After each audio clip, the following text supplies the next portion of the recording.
Brunson allow him to operate at the top, 101. Brunson gets it, fires up a three. Shot it, no good. The tip, it's gone. It's gone. Today's episode of the Beyond the Arc podcast, we're going to go through and talk about football. I don't do this too often until football season starts, and of course, preseason's here, so let's talk ball. So basically what I'm going to go through is give one bold prediction for every single team in the league and just kind of go through, talk about my personal opinions on each individual roster, that whole 9 yards, just kind of have a good discussion overall. So without further ado, let's jump right on into this. Let's go ahead and start out in the AFC. Let's start off in the AFC East. So the New England Patriots, my big bold prediction for them is that they flame out first round of the playoffs. They're getting bounced. I don't think they win the division. I don't think this team is as good as their path showed last year. Their schedule was way easier last year than it is this year. Not only that, in the playoffs, I don't expect them to be going up against backup quarterback, some plays, games like that again. I think they're just going to flame out early. They just don't look, yes, they traded for A.J. Brown, sure. The offensive line is a big question mark. Can Will Campbell actually block for Drake May? There's huge question marks. And I just think overall, they're not as good as their record showed last year and their performance was last year. So I think they flame out early. I think they make the playoffs. They're going to be one of two teams to come out of that division to make the playoffs. The other one being the Buffalo Bills, right? So the Buffalo Bills, I think, again, a bold prediction is they are going to make it to the conference championship and then lose, right?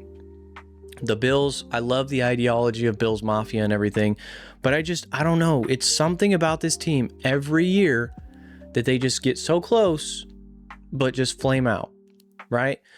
And I really, Josh Allen, fantastic player and everything. I think the addition of DJ Moore is huge. Obviously, James Cook is going to do James Cook things, but this roster, the defense itself, I don't think has enough. And it's a brand new season with a new coach. So that's where I don't know if they'll be able to take it all the way to the promised land, especially when you're playing against great coaches in this league, where you're going to have to outcoach Mike Tomlin. You're going to have to outcoach Vrabel. You're going to have to outcoach, all these coaches around you. I just don't know if they can do it. Let's talk the Miami Dolphins. I think that Malik Willis is genuinely going to shock some people at how well he performs. I think he is. I don't think they're going to take a quarterback in this upcoming draft. I don't think they're going to be good at all. Genuinely think they might win like 4 games. But I think he's going to impress. And I think he's going to be a really good, sneaky fantasy QB. Like, not somebody that you are looking to start every single week if you're just in a 1 quarterback league. But if you're in a super flex, I mean, he seems like a boom player for sure, especially in those interdivision games where, he's playing the Bills or the Patriots or the Jets. I mean, the Jets, that's automatically should be a good fantasy outing for him.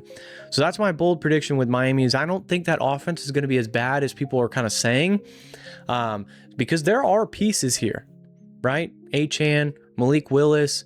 Of course, they drafted the Bama offensive lineman in the draft with their first round pick. There's potential. The defense needs a lot of work. The offense does too. Don't get me wrong. I'm not saying they're going to be good. Like I said, I'm predicting 4 wins, but I think that Malik Willis is going to show enough to where even though this is a good quarterback class, that's going to be great for Miami because they're going to trade back and then accumulate a lot of draft picks and rebuild this roster completely so that they can, move on in the future. My bold prediction with the Jets is, I guess you could just say, because we already know what's going to happen, but what I'll say is they're going to be the worst team in the NFL, for sure. They're going to trade Garrett Wilson close to the trade deadline. I think that's a bold prediction as well. They are just a team that is in full rebuild. Hopefully they hit on a QB in the future kind of thing, right? That's just unfortunately for you Jets fans, that's how it is. is, Garrett Wilson is a bright spot. And I genuinely think that like the draft capital that they got for Sauce Gardner and Quinnen Williams and, such, that's solid. I like that direction that they're going. I just think you need to continue that, trade away Garrett Wilson, recapitalize on draft assets and really go for it in this class, right? This upcoming quarterback class, we know it's going to be a great one. We assume it's going to be a good one. Players like Dante Moore are going to come out and all that. So we expect big things. And the Jets, hopefully they hit on their QB so they finally can start something over there. All right, let's move out to, we talked about, of course, the AFC East. Let's talk about the NFC East.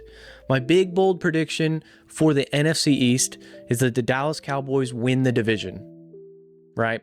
I just think what they got cooking over there, the offense is clearly great, right? Dak.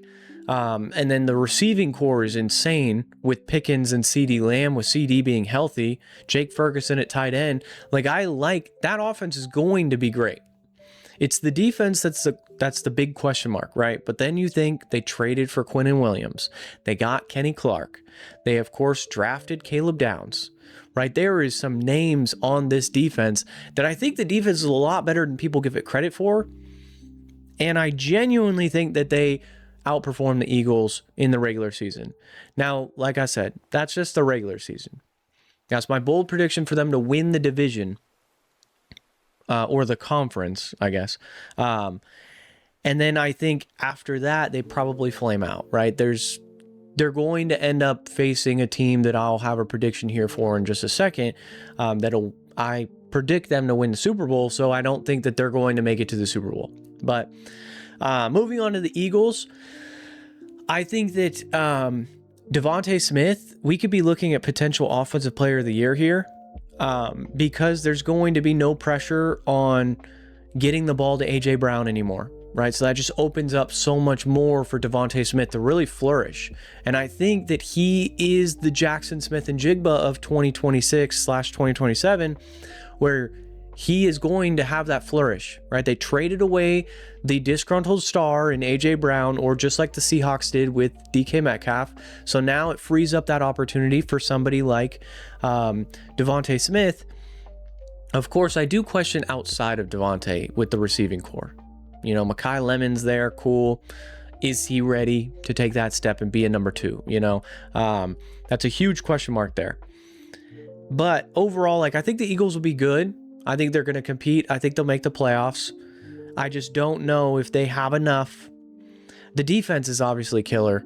The offense is going to be that question mark, right? But Devontae Smith, if he does like what I'm saying, that Jackson Smith and Jigba season, then yeah, they got enough. And this conference specifically, the NFC East, I think is the most competitive that we've seen in quite some time, where it's always pretty competitive, right? The Eagles are 3-3 in this division last year. Cowboys 4-2, Commanders 3-3, Giants 2-4. Always pretty competitive, but I think these are the 4.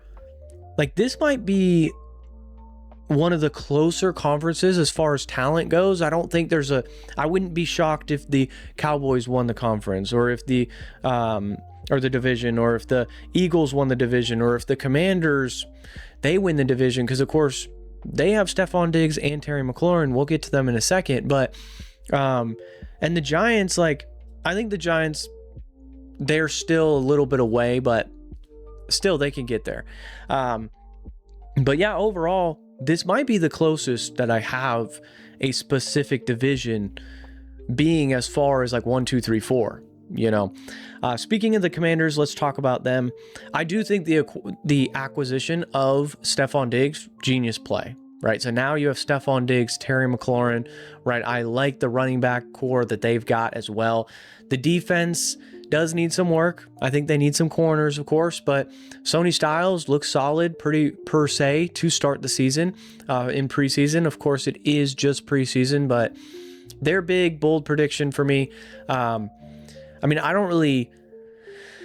think that they might be a little underwhelming right? Jaden Daniels, his health injury history is a big question mark. And it's just like, I don't know if that offensive line is good enough. Now we're running into, is this RG3 2.0? Right? And it's unfortunate. I also just don't love the whole LSU drama with the whole number 5.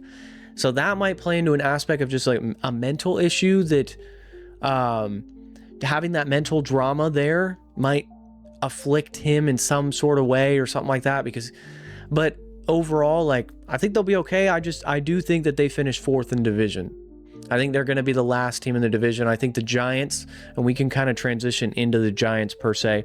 I think the Giants end up finishing 3rd in that division. And the Giants, I mean, shoot, they might shock the world and finish 2nd. But I think the Giants specifically, they're getting healthy, right? Cam Scatterbu is playing. Jackson Dart and him have this great chemistry on the field and even off the field. Malik Neighbors will be back. OBJ is there fighting for a roster spot. The defense, I think, is underrated. That defense is not that bad. It's not great, but it's not that bad. So overall, like, I genuinely think the Giants end up finishing 3rd. My bold prediction for them, I mean, shoot, they might be ready to just really solidify Jackson Dart as their future cornerstone piece and just build around him. Obviously, he needs to take way less hits, but I think I've seen enough to where they're comfortable not taking a quarterback in this class either, right? So there's teams here. We just talked about 2 divisions specifically, and as we continue, you're going to notice a trend that I don't know if there's a lot of quarterbacks that are going to be drafted super high in this class, except for a handful of teams, right? So that's where that bidding war can come, because when you have teams like the Jets, who we just spoke about, who they're for sure taking a quarterback, right? Geno Smith is there. Don't care. They're taking a quarterback. So now that we talked about the NFC East and the AFC East, let's talk about the AFC North. Let's talk about, so it's obviously Pittsburgh, Baltimore, Cincinnati, Cleveland. Let's start at the bottom. Cleveland, I think that their bold prediction, they're going to start the season with Deshaun Watson, right? Then they'll transition over to Shador. But I understand everything that has happened in his career as far as like the outside of football stuff, right? But let's keep in mind that at one point in time, this guy was a top 5 quarterback in the league. So if you're Cleveland and you paid $200 million for this guy on top of draft capital, a couple first-round picks to get this guy, you have to test the waters and see if he's at all good. And if he's not, okay, whatever, you end up doing like the Russell Wilson thing, like the Broncos did, and you just eat the cap and then waive him. And Shador ends up rocking out. I think Shador will end up being the starter, and I think he'll be the starter kind of going on. Even if they draft a quarterback in this year's class, I still think Shador, I think he's the starting quarterback in this league. I just don't think he's got enough around him. But I think especially like growing pains and such, I want to see Shador flourish, and I think he will. Right? I don't think he's as bad as some people have for their takes and everything. I'm a Shador guy. I was big on him in previous videos in the past. I was big on him being drafted number 2 overall, or even like in the top 5. I believe I did a mock draft where I had Cam Ward and then Shador. But specifically Cleveland, yeah, I just think that they're a team that they got to figure out the quarterback situation, whether it's Deshaun, but I genuinely think that they start the season with Deshaun, figure out if he actually has value, or if it's more of like, okay, everything that happened outside of football and the injuries and everything have just affected him too much. He's not our franchise guy. So let's talk Cincinnati. I think Cincinnati, they end up trying, they flame out. I think there's some videos from the training camp and everything that I've seen about Joe Burrow, and like, still seems like there's a bit of lingering injury there. They can't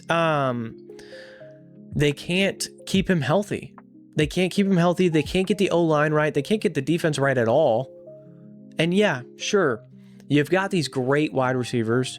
You've got a solid running back. And you have a top 5 quarterback when healthy. The issue though is Joe Burrow, they can't protect him. And I'm starting, like, I don't think it's Joe Burrow's fault per se. I think genuinely, like, he sometimes, yes, I think he holds onto the ball too much. But at the same time, the Bengals themselves have never had a good offensive line. Even when they made the Super Bowl, he was getting pummeled. So overall, like, I just think they flame out. And then I think Joe Burrow ends up in the offseason requesting a trade outside of Cincinnati. And he's like, look, I'm done. I'm not going to keep getting beat up and everything.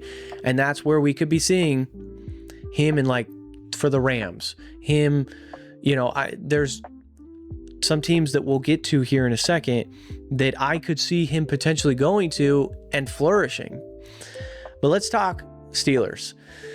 I think it's just it's not even a bold prediction per se, but the Steelers, they're just going to be another like 9-8 team.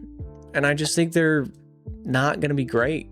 I mean, Aaron Rodgers, it's his last season in the NFL. Overall, I feel like they could have, instead of drafting Will Howard so late, they could have potentially taken a quarterback earlier, kind of done what like the Green Bay Packers did, where they drafted Jordan Love in the first round. And then, we're like, hey, Rodgers, like, mentor this kid. I think that's what they should have done, is something like that. First or second round, take a QB. Because do you think that this roster is good enough to win the Super Bowl? I think it's potentially good enough to get to the Super Bowl if Rodgers wasn't the quarterback. The issue is Rodgers is the quarterback. So I just don't really see that.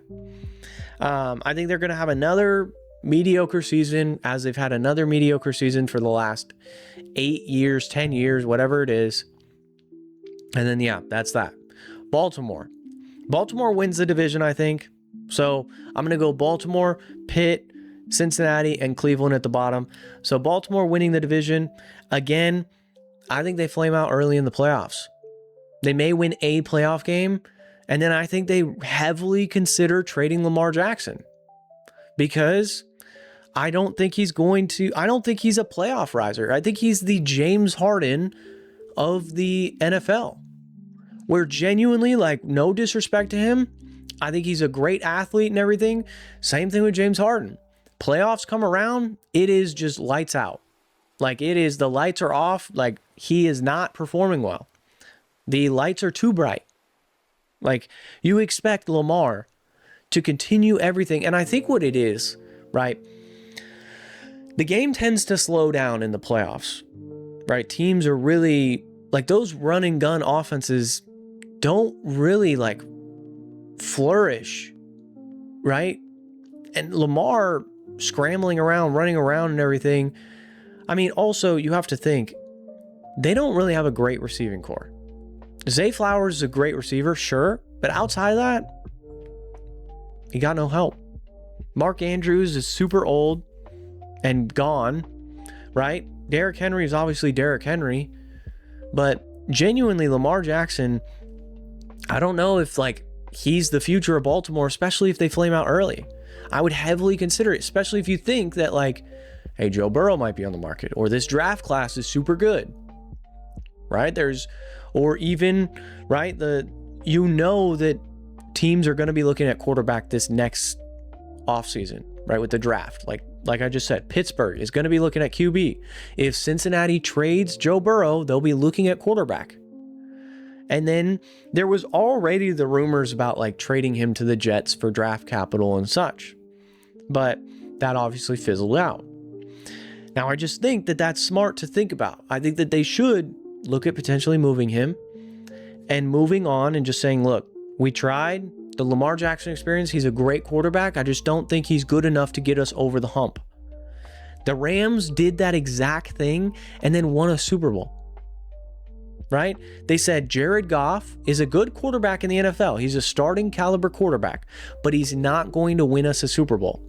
Let's go trade him for Matt Stafford, who then helped win them a Super Bowl.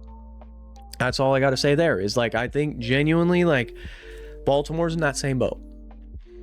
All right. We talked about the NFC North or AFC North. Let's talk about the NFC North. I got a lot to say about this one. This, I think, is genuinely the closest. I think you could put 3 of these names in a hat Shuffle them up. 1, 2, 3, 4. Or, 1, 2, 3. I'm going to start with Minnesota. I know a lot of people are very high on Minnesota and Kyler Murray there and everything like that. I'm not high on them at all, right? There's certain players I really like on this roster. Justin Jefferson, right? Van Ginkel on the defensive side of the ball. I like those guys specifically. But I don't think Kyler is like that guy. I don't think he's a franchise quarterback that's going to save and change your franchise. Now, what I will say is Kevin O'Connell can do crazy things with decent quarterbacks. And Kyler's a decent quarterback. Kirk Cousins was a starting QB and they went 14-3. So, now what I will say is, I think that they kind of fizzle out because they play in such a tough division and they end up at the bottom there. And then there's going to be some changes being made as far as Justin Jefferson may request a trade because he's like, I want to win. I'm young. I want to win now, right? I don't want to be, although I love it in Minnesota, I want to go somewhere that's going to value me and swing for the fence. And JJ McCarthy, I don't think he's the future at all. I've been very open and honest about that. JJ McCarthy is not my guy at all. I'm not high on him at all. I don't think that's a bold prediction per se, but I just think the bold prediction is they finish last in the NFC North, right? Finishing third in the NFC North, it's the Packers. The Packers, that receiving core just confuses me so much because Christian Watson, they're investing a lot of money into him and his health concern. He's never been a 1,000-yard receiver. And he's getting paid like it. I think they end up fizzling out. Jordan Love, I think he's a solid QB and everything. The defense, obviously Micah needs to get healthy and everything, but I just don't think that they're good enough to compete with these other two teams, with the Bears or the Lions, which leads me into the Bears. I think the Bears finish second in this division. I think they end up making the playoffs, and I think that they might shock some people. Right? I think Caleb Williams finally breaks that Chicago record. And they finally have an over 4,000 passing yard quarterback. And I think it's Caleb Williams. What's unfortunate is they just play in the same division as the Lions. Because I think the Lions have a top 3 team in the NFL. Defense, offense, everything like that. Amon-Ra, Jahmyr Gibbs is probably going to be everyone's number 1 overall pick in fantasy. Right? And then you have, obviously, last season, I just think was a bit of a fluke, right? Because they went 9-8. I think that was a lot due to the fact Ben Johnson left, right? Defensive coordinator left too. Now they've had a season where they can figure things out and everything. That's why I think that they're back and ready to go. So I think they win that division for sure. And I think you could be looking at possible offensive MVP for Jahmyr Gibbs. This is a guy that sky's the limit with this new, not new per se, but healthy offense. Penei Sewell going to be transitioning, over to a different position at tackle. And they invested in their protecting Jared Goff and everything like that. So I'm excited for this Lions team for sure. I really am. I think this could be a dangerous team. And I wouldn't want to see them in the playoffs. But I think there's a couple teams that I think potentially could be better. All right, let's talk about the AFC South. I think this division is just it's like the Titans down here and then everyone else. I think similar to what I had just said about the NFC North, you could say about the AFC South, where Colts, Texans, Jaguars, mix them up in a hat, lay them out like that, right? What I will say, I don't think the Colts have a good season. I think Daniel Jones' injury was kind of too much, and that's going to really set them back. It's unfortunate because they invested so much into guys like Sauce Gardner and Daniel Jones. But yeah, I just think that injury was a little too much later into his career, that I don't know if he's going to be able to come back from that, like Daniel Jones was prior to that. So yeah, the Colts specifically, they flame out. I don't think they have a great record at all. The Titans, they're going to be bad. They're going to be like the second or third worst team in the league, fighting with like the Jets and the Dolphins, or the Jets and the Browns, or something like that for that. But they're in rebuild. I mean, what can you say? Not every team is going to be fantastic. The Titans, there are some bright spots there, right? Of course, Cam Ward, another year of Cam Ward is going to be exciting to see. Him with guys like Carnell Tate, I just want to see what that duo can do on the field. I just still think that they're a little bit away. They need to work on that O-line. They need to work on the defense. And genuinely, I think that they could use another weapon, even outside of Carnell Tate. So yeah, Colts, Titans, not going to be good. So this is where we get to the meat and potatoes of this, of the AFC South. The Jaguars. I think that the Jaguars end up not being great, and they consider moving off of Trevor Lawrence. I just don't think Trevor Lawrence is the future. The expectation obviously has calmed down since he came into the league. Coming into the league, we thought he was going to be this generational quarterback who's going to save Jacksonville. Clearly, that's not it. Right? He's good. He's just not great. Is he one of the top 32 best quarterbacks in the NFL? Yes. But is he a top 5? No. Is he a top 10? Don't think so. So Jacksonville could be like, again, like I said, this is a strong quarterback draft class, and I'm predicting that some other teams are like, we should move off our QB as well. You know, Joe Burrow, Lamar Jackson. That immediately, if I'm Jacksonville, I'm like, would I rather have Trevor Lawrence or Joe Burrow? Trevor Lawrence or Lamar? Right? I'd rather have either one of those two over Trevor Lawrence. So that's what I'll say about Jacksonville, is I think that they end up flaming out again. And it could be like the Blake Bortles situation, where the roster around him is good, but the quarterback is not enough to carry them through. Could be like the Jared Goff situation. Same exact thing. The quarterback is just not good enough. And that leaves me to Houston. My bold prediction for Houston, CJ Stroud does solidify himself this year as the cornerstone. I think he has a good bounce back year. I think he finally figures it out. The game's going to slow down for him. And I think he'll be that guy for Houston. They have a fantastic defense. He doesn't need to be fantastic. He just needs to be good. Right? He just needs to be a top 15 quarterback, and he's good. He's chilling. This offense, right? They'll be healthy again too. Tank Dell will be back and fully healthy. Right? Players like that. I think Houston has got something going on there. It just all comes down to CJ Stroud. And again, that defense, you do not want to see that defense in the playoffs. That's what I'll say. All right. So we talked about the AFC South. Let's go to the NFC South. This whole division could be 1 through 4 and mixed match everywhere. Realistically, New Orleans, I think, Atlanta ends up finishing last. Although I think Tua is going to have a little bit of a bounce back season. Nothing crazy, nothing like the 5,000 yard season and all that. But I think he will have a bounce back season. I think he's somebody that he needs to be in a dynamic offense with tons of weapons around him. And you give him a top 5 receiver in the NFL in Drake London. You give him a top 5 running back in the NFL in Bijan Robinson. And a good tight end in Kyle Pitts. Good. Not great. Good. And I think that Tua can cook with that. Yeah, I think Tua makes some boneheaded plays. Sure. But he's going to be playing in a dome. That's going to help him with the weather. He's going to be playing other teams that have decent weather. New Orleans, Tampa Bay, Carolina. This is kind of a good situation for Tua. And it also gives Michael Penix time to learn.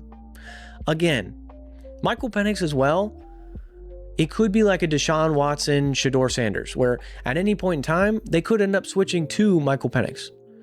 But I don't think that they're in a rush with Michael Penix now. Now that they have Tua, now that they had Kirk, I think it's going to start with Tua. If he balls out, fantastic. If he doesn't, okay, Penix, come on. Right? Carolina, I think, shocks and ends up winning the division again. Right? I know it was 8-9 and everything.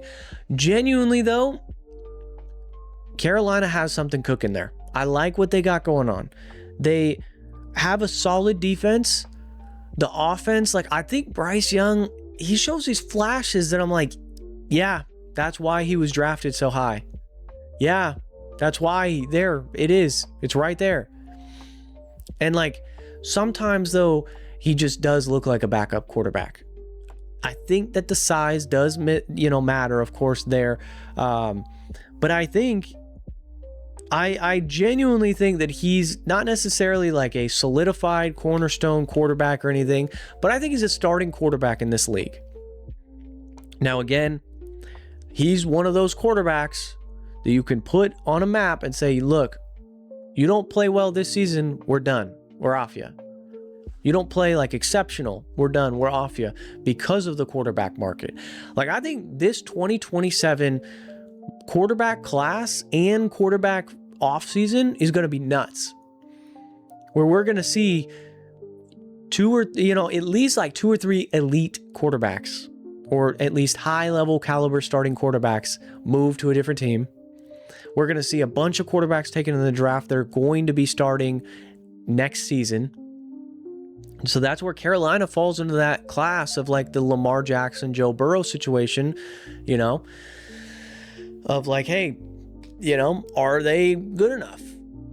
Tampa Bay, my bold prediction for them is Ruben Bain ends up winning Defensive Rookie of the Year. I mean, I thought about Caleb Downs there for a second, but I think Ruben Bain is a beast. I think he's a monster. He's got this thing, like this hunger about him that you don't really see a lot in the NFL. You see it from certain players and you're like, yeah, that's why the guy's the best at his position in the league. Ruben Bain screams that for me. I don't know what it is. Can't explain it. Just seems like he's always at the right place, the right time, making the right play. And genuinely was a huge reason of why Miami had a good defense last year. So Ruben Bain is my Defensive Rookie of the Year. So yeah, overall, like this, I think they end up winning the division. They're going to be healthier. I think another season of Emeka Egbuka, he's going to have a turnaround to the slow end to his rookie season. And then they'll be all right.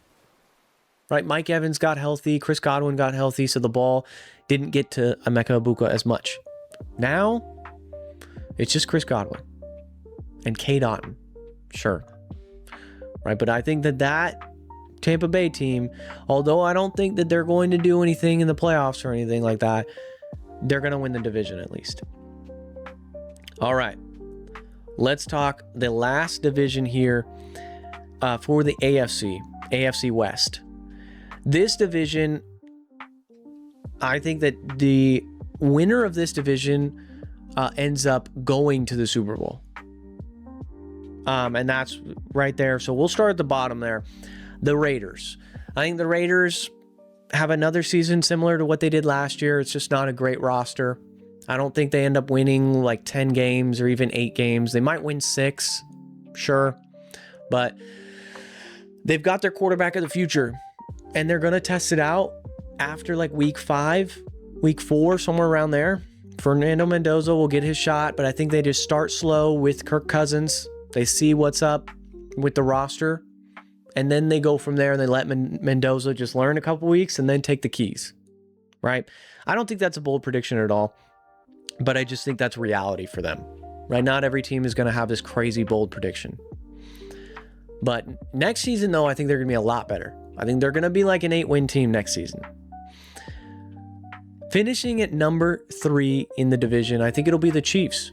I think a lot of people have them 2 or 1. I don't. I think Patrick Mahomes is going to have a little bit of a slow start coming back, right? The offense isn't nearly as good as it once was with the receiving core. I love the running back game. Kenneth Walker there, I think, is great.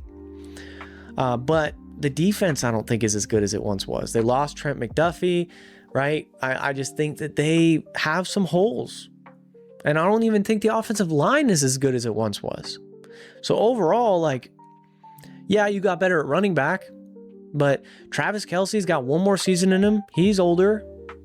And I think he'll be good in his last season. Don't get me wrong, but like, we're not talking younger, Kelce that was a Super Bowl phenom. So yeah, I think the Chiefs finished third. Number 2. Finishing second in this division, I think it'll be the Denver Broncos, right? Bo Nix coming back from injury. They might have a little bit of a slow start, but I do realistically think that defense kind of carries them. I don't think they win 14 games again. They probably win right around 10 to 12. And that defense is going to help out a lot because that offense, you're going to need Bo Nix to kind of just take his time coming back, ease into it. You don't want him taking any crazy hits since already that ankle got injured once. I do think the offense got a lot better. I will say, adding Jalen Waddle, huge for them. Jalen Waddle and Courtland Sutton, I mean, that's a good receiving core. And then, of course, like, they're figuring out things with the running back, figuring out things at tight end. The O-line's not terrible. The defense is phenomenal, but just like I said about the Texans, the quarterback just needs to be good. Not even great, just good. And I think Bo Nix is enough. Bo Nix is enough to where they finish second. I think they end up in the playoffs winning a game, and then they probably lose right after that. But so that leads me to my division winner being the Chargers. My bold prediction is the Chargers go to the Super Bowl this year. Chargers go to the Super Bowl. I don't think they win it, but I think they go to the Super Bowl. I love what's going on the offense. I genuinely think in fantasy drafts and such, probably looking to draft like Ladd McConkey for sure. You talk about offense, like the Jackson Smith and Jigba player could be Ladd McConkey, who just explodes, because I just think that they have so much talent around Justin Herbert. The O-line will be healthy. Amari and Hampton year 2. Ladd McConkey, right? Let's not forget about David Njoku at tight end. I think that's a very underrated player that no one's really talking about. David Njoku at tight end right there, huge. Because that is a guy, and the big thing, Mike McDaniels is an offensive coordinator for this roster. I mean, that's fantastic. They're doing stuff with David Njoku that they were doing with Tyreek Hill, where they're giving him they're putting him in motion and snapping the ball. And so he's at his full speed and he's huge. Yeah, he's not Tyreek Hill speed, but he's massive. So you're just going to throw him the ball early as he has that speed, or as he's full speed, and then he's going to end up getting some small safety on him. He's going to bowl right over that guy. Or if you end up, right, yeah, like I said, bringing that safety onto him and he's covered, Ladd McConkey right over the top. I think Ladd McConkey is going to be a sneaky fantasy player that could win people leagues, because he might be a top 5 fantasy receiver this year. Especially if like I said about Minnesota flaming out. So Justin Jefferson's not going to have a great fantasy season. Or, if Jahmyr Gibbs gets all those touches, then Amon-Ra is not going to get as many touches. Stuff like that. So if Joe Burrow gets hurt, right? Or if the Bengals are terrible, then Jamar Chase doesn't touch the ball as much, right? If CeeDee Lamb isn't fully healthy, there's still George Pickens right there, but that takes away the ball from CeeDee Lamb. So we could be potentially looking at Ladd McConkey as a top 5 fantasy receiver. And I think that the defense is good enough. I think the offense is great. The defense, though, I think is good enough to this point to where they can make a move and make it to the Super Bowl. That is my bold prediction. Probably the boldest prediction I do have on this entire podcast episode is that the Chargers make the Super Bowl. I'm going to say like Chargers-Bills in the conference championship. And like I said, it's just something about the Bills that they just flame out. I know I'm wearing a Bills hat and everything, but something about them. I do love the acquisition of DJ Moore, but I just think that they flame out. So that leads me to my last division. That leaves me with Seattle, the Rams, the Niners, the Cardinals. Cardinals are going to be terrible. It's that easy. right? They're gonna end up starting the season with Jacoby Brissett, end up moving up to see what's up with Carson Beck. Let him start a game or two at least, see if he's good. If they need to go back to Jacoby Brissett, fine, so be it, right? Like, that's fine. But yeah, I think Carson Beck, I don't think he's a quarterback of the future per se, but I think he's going to solidify himself and somebody's going to take a shot on him. As in, somebody in the offseason will trade for him, might be a backup for a Jalen Hurts per se. Or might be, if Cincinnati doesn't get, like if they're like 7-win team and they end up being like a top 12 pick, but they're not good enough, they're not high enough to get a draft pick. Maybe they trade Burrow and they end up, getting a guy like a Carson Beck. But overall, I think Cardinals are going to be pretty bad. They're not going to be great. I guess my biggest bold prediction, maybe they trade Marvin Harrison. Maybe you don't trade Marvin. Like, I don't really know the direction. The Cardinals are just such a confusing team, right? Because like they drafted Jeremiah Love. They obviously drafted Carson Beck. They have Marvin Harrison here. So it's like there's interesting like name cachet on this roster, but they're just not going to be good. Jeremiah Love is probably going to have like an Ashton Genty rookie season. That's what I predict is like, maybe offensive rookie of the year. I don't know, but overall, like I don't really have high expectations for this season for him just because the Cardinals O-line is going to be terrible. I mean, they're just not going to be good. Finishing at number 3 in this division, I think it'll be Seattle. Seattle lost a lot of good players, even their Super Bowl MVP. So I don't think that they're going to be great because they're a team that, yes, they had a lot of ballers on last year's roster. Sam Darnold played great. Realistically, though, Sam Darnold didn't really need to do anything. He had Jackson Smith-Njigba, and then he handed the ball off to Kenneth Walker.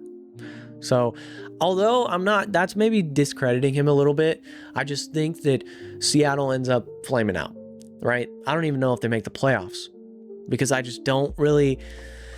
What I will say is they probably will make the playoffs just because they do have a fantastic coach. Mike McDonald, clearly a great coach over there. But I just don't think Sam Darnold is that future. I think that he's just a good quarterback in the NFL. Probably solidified him as he'll probably play a lot of the rest of his career in Seattle, right? Have this like Matt Hasselbeck career, but I don't think that he's like going to carry the roster to the Super Bowl, nor did he carry the roster to the Super Bowl. He definitely leaned on that incredible defense and then that offense with those weapons of the Kenneth Walkers and the Jackson Smith-Njigbas. So that leaves me to 2 teams left, the Niners and the Rams.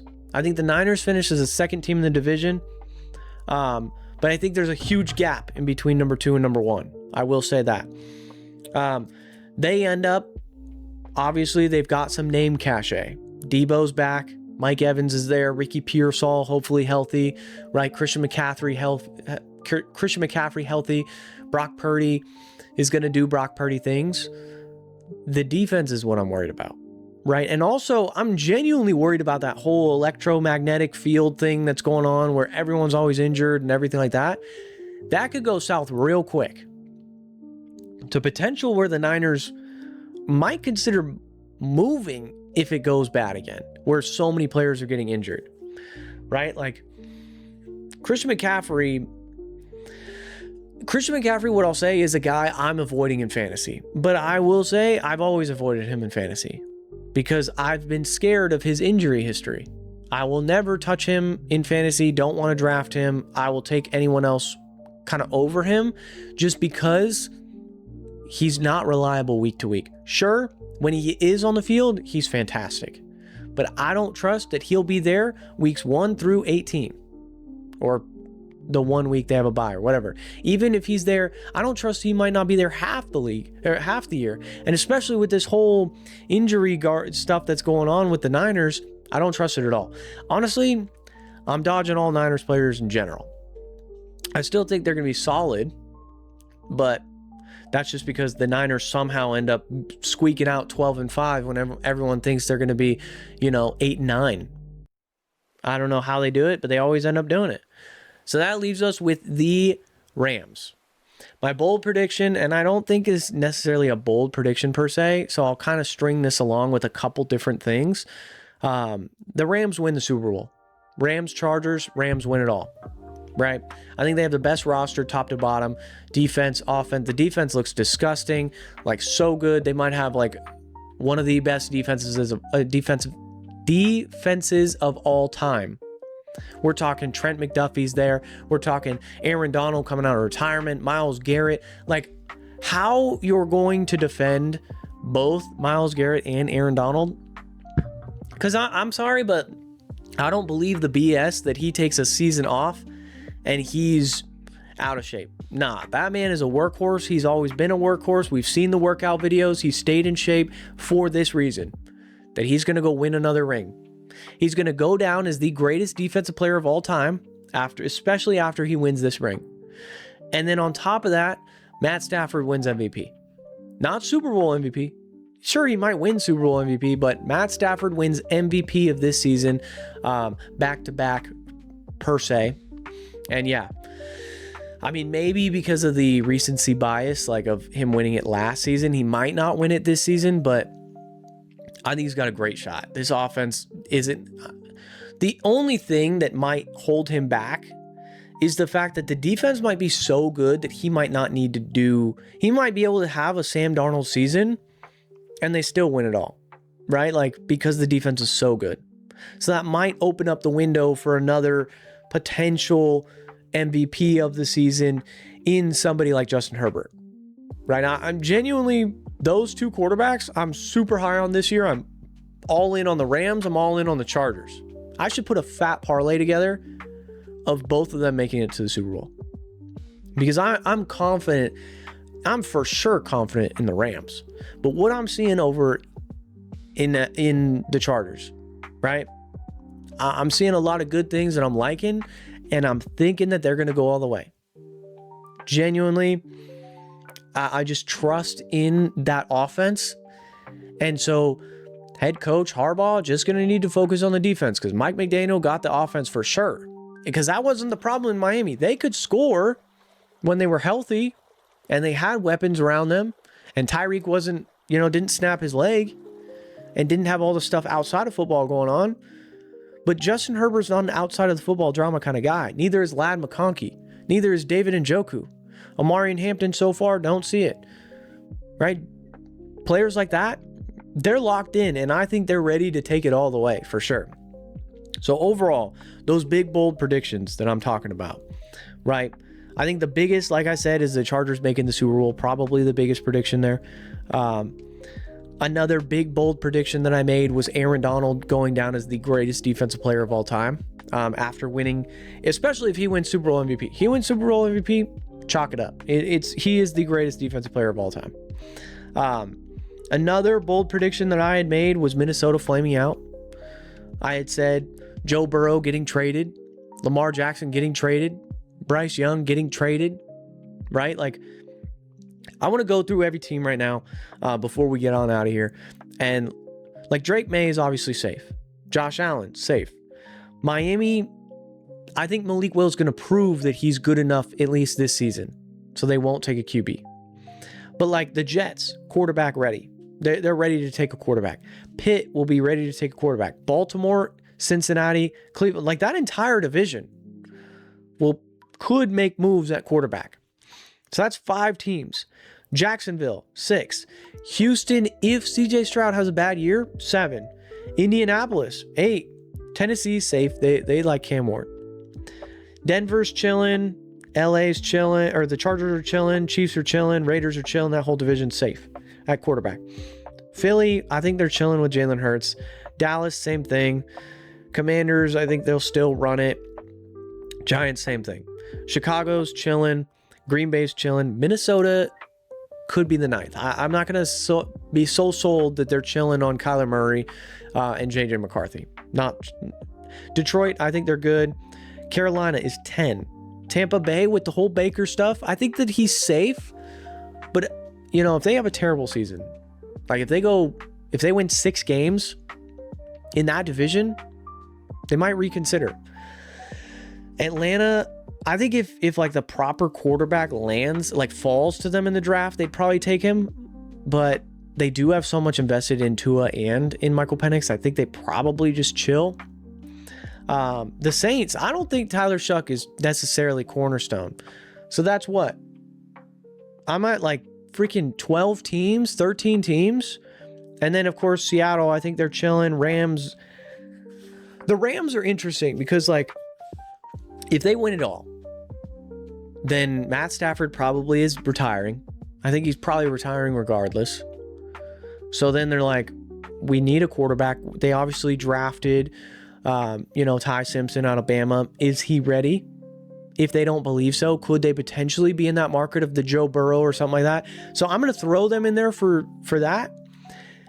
San Fran probably running it, and then Arizona. So I think like half the league, I think I counted, is genuinely, or just under half the league, could be looking at either getting a new quarterback, drafting a new quarterback, or trading for a new quarterback. Because like this draft class is supposed to be electric. And then, if Joe Burrow's on the market, if Lamar Jackson's on the market, etc., like that would make, if I'm Tampa Bay and Joe Burrow and Lamar Jackson are on the market, I mean, it's tough because like Baker, I love Baker so much, but I'd rather have Joe Burrow. But I don't know if I'd rather have Lamar Jackson. I think I'd rather have Baker's like grit and grind on the Tampa Bay Buccaneers than Lamar Jackson. I don't. That's tough. That one I could see going either way. They probably just stick with Baker though. But yeah, Carolina, like if Bryce Young doesn't have a great season, they're for sure quarterback ready to go elsewhere. Especially when you've got the potential in Dante Moore and like you have that, like the Archie Manning is there, and the cat out of Ohio State and the cat out of Penn State is always something like, there's always potential for quarterbacks to boom. Like let's just look up top college football quarterbacks in 2027, and we're looking at Dante Moore and Archie Manning, right? Obviously I just brought them up. But now CJ Bailey out of NC State, we definitely have heard of like, hey, watch out. He's 6'6", 210 pounds. He's a junior. Probably not going to be like, a elite. But there's CJ Carr out of Notre Dame. I've heard a lot about him as well. Chambliss out of Ole Miss. I understand he's been in college a long time, but there's been players before, Bo Nix, for example, who have been in college a long time and then come into the NFL and they're completely ready. They just ready year one, right? So don't be shocked if somebody like that gets drafted a little later in like the 4th round, 5th round, but ends up popping off. Or, like I said, half the league potentially could be moving to a different QB. He might be one of those guys that we could potentially see 4 or 5 quarterbacks drafted in the 1st round of this draft. Right. Arch Manning, like I had said, I think a Miami QB is always somebody you got to look at because they're just in an explosive offense. So they're going to score a lot of points. Dante Moore as well. But Julian Sayin was who I was talking about with Ohio State. He's potential. I don't think that he's like NFL ready per se, but a lot of those, Ohio State doesn't really produce fantastic quarterbacks, right? They had, of course, CJ Stroud. They had Joe Burrow before he went to LSU and then became Joe Burrow. But I don't know if Ohio State is like ready for, if Julian Sayin is ready for the NFL per se. But all right, well, thank you guys so much for tuning into this Beyond the Arc episode. I do always appreciate all the comments and everything. We've been, we're doing great. Daily uploads as far as short clips go from these long podcast episodes. So keep that up with all the comments and everything. I love it. I love it when you guys don't agree with my opinion. I love it in the comment section when we have that discussion. So let's keep it up. Thank you guys so much for tuning in to another episode of the Beyond the Arc podcast. As always, be sure to like and subscribe for more weekly uploads. Thank you guys so much. It's been another Beyond the Arc episode, and I'll catch you guys in the next one. Peace.